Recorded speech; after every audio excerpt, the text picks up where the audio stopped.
Welcome to strAInge, where the line between fact and the fantastic disappears. Tonight, we delve into one of the most electrifying and mysterious events in American history, the summer of 1952, when the skies over Washington D.C. turned into a theater of the unknown. For 2 weeks, our nation's capital became the epicenter of a cosmic drama that captivated the world, sent shockwaves through the halls of power, and left behind a legacy of unanswered questions and tantalizing conspiracies. The night it began. It started on the night of July 19, 1952. The heat of a sticky Washington summer was oppressive, the kind that clung to the city's stone monuments and seeped into every crevice. At approximately 11:40 p.m., air traffic controllers at Washington National Airport noticed something unusual on their radar screens. Unidentified blips, multiple, glowing, and erratic, appeared, moving at speeds that defied every known law of aerodynamics. What in the world? One controller reportedly muttered as the radar blips darted across the screen in ways no conventional aircraft could mimic. These weren't random movements. They were calculated, deliberate, and unnervingly precise. The controllers contacted nearby Andrews Air Force Base, only to find their radar operators were tracking the same anomalies. But it wasn't just the radar operators who were seeing the unexplainable. Pilots in the area began radioing in sightings of strange, glowing objects streaking through the night sky. One commercial airline pilot described seeing 7 luminous orbs moving in unison before they broke formation and shot off into the distance. On the ground, witnesses described eerily silent, pulsating lights that hovered in place before darting off with impossible speed. In some accounts, the objects were said to blink out of existence only to reappear in another part of the sky as if toying with their observers. By dawn, Washington was abuzz. The story had leaked, and the media pounced on it with feverish excitement. The headlines read like the opening crawl of a science fiction epic, flying saucers over D.C. Unknown craft evade Air Force jets. The imagery was electrifying, UFOs boldly soaring over the Capitol Dome and the White House, the heart of American power, as if to send a message not just to the United States but to humanity itself. The return of the lights. If the initial sighting had been an isolated incident, it might have faded into obscurity. But on the following Saturday, July 26, the phenomenon returned with a vengeance. Once again, radar operators at Washington National and Andrews Air Force Base picked up multiple unidentified objects. Once again, visual confirmations poured in from pilots and ground observers. This time, the Air Force sprang into action. F-94 Starfire jets were scrambled to intercept the intruders.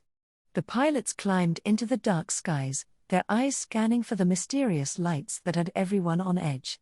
But as they approached, the objects seemed to vanish into thin air, eluding detection as if they were aware of their pursuers.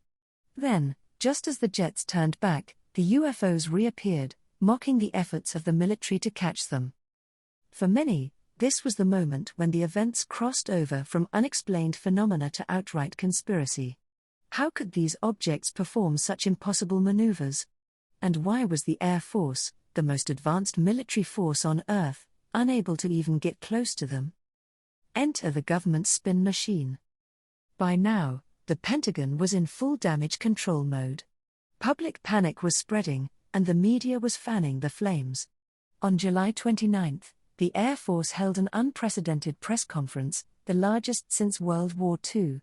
Major General John Samford, the Air Force's Director of Intelligence, addressed the nation. His tone was calm, his words measured, but his message raised more questions than it answered. Samford attributed the radar anomalies to a meteorological phenomenon called temperature inversions, layers of warm air trapping cooler air below, causing radar beams to bend and create false signals. It was a tidy explanation, one that allowed the Air Force to sidestep the more unsettling possibilities.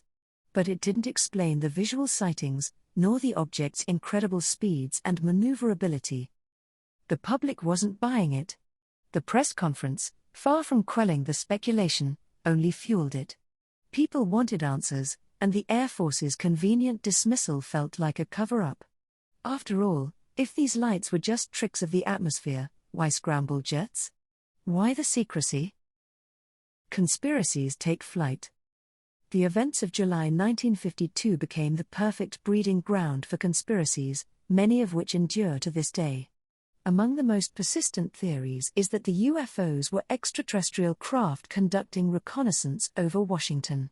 Some proponents argue that the timing of the sightings was no coincidence, that these visitors were responding to humanity's newfound atomic capabilities, delivering a silent warning to the leaders of the free world. Others speculated that the sightings were tied to Cold War intrigue. Could these have been experimental Soviet aircraft, testing the limits of American air defenses? Or perhaps they were secret U.S. military projects, their existence cloaked in layers of disinformation to keep the public and foreign adversaries in the dark.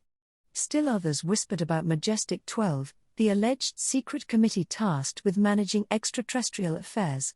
Did they already know what these objects were? Were they keeping the truth from the public to avoid mass hysteria? The pop culture explosion. While the government scrambled to manage the fallout, Hollywood seized the moment. The 1952 sightings dovetailed perfectly with America's burgeoning obsession with flying saucers and alien invasions.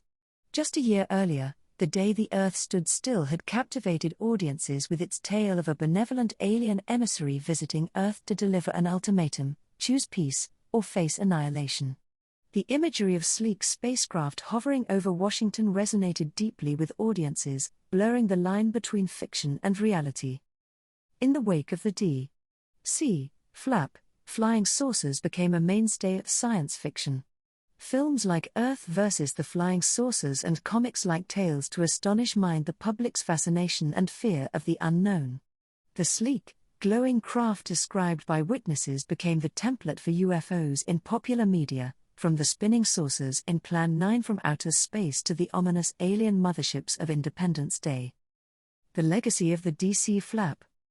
70 years later, the Washington D.C. UFO Flap remains one of the most compelling and well-documented mass sightings in history.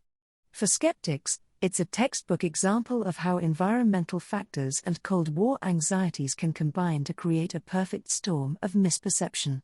For believers, it's irrefutable proof that we're not alone, that something, or someone, was watching us that summer, sending a message we've yet to fully understand. In the end, the truth remains as elusive as the objects themselves. Were they visitors from beyond the stars? Experimental aircraft? Or something even stranger, beyond the comprehension of our 20th century minds? The only certainty is that for 2 weeks in July 1952, the skies above Washington became the stage for a mystery that continues to captivate and confound us. Next time on strAInge, we'll head to the deserts of Arizona to unravel the enigma of the Phoenix Lights, another mass sighting that left more questions than answers. Until then, keep your eyes on the skies, your mind open to the possibilities, and remember to stay safe, stay curious, and stay strAInge.